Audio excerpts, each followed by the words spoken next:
આ સરકારની અંદર ગુજરાતની પરિસ્થિતિ કેવી છે ને એ સાંભળો, પછી કહેજો કોમેન્ટમાં. કમનસીબી આપણી એ છે કે ચંદ્રકાંત બક્ષી બહુ સરસ કહેતા કે ગુજરાતમાં જે દારૂ છે, જે ગેરકાયદેસર દારૂ છે, એને જો કોઈ હોજમાં ભરવામાં આવે તો આખું સચિવાલય એની અંદર ડૂબી જાય. હવે ચંદ્રકાંત બક્ષી બહુ જ વર્ષો પહેલા આ કહ્યું હતું.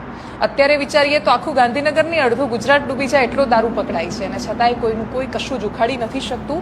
ગુજરાતમાં સૌથી સેફ અને પ્રોફિટવાળો ધંધો કયો તો બુટલેગરનો ધંધો છે અને કેટલાય લોકો એને કરી રહ્યા છે. બુટલેગર, તોડબાજી, વચ્ચે પેલા મધ્યસ્થીના દલાલીના કામ કરવા, જમીનોમાં વેચાણના અને દલાલીના કામ કરવા, સચિવાલયમાં ફાઇલો પાસ કરાવવી, આ બધા તો ગુજરાતમાં પૂર બહારમાં ખીલેલા ધંધાઓ છે અને આના દમ પર લોકો કરોડપતિ બને છે. આજુબાજુવાળા લોકો માટે પ્રેરણા બને છે કે જીવનમાં કશું કરવું છે તો દલાલી કરો, જીવનમાં કશું કરવું છે તો તોડબાજી કરો, જીવનમાં કશું કરવું છે તો સચિવાલયમાં સેટિંગો કરાવો અને કશું કરવું છે અને અદ્ભુત પૈસા કમાવા છે તો બુટલેગર બનો.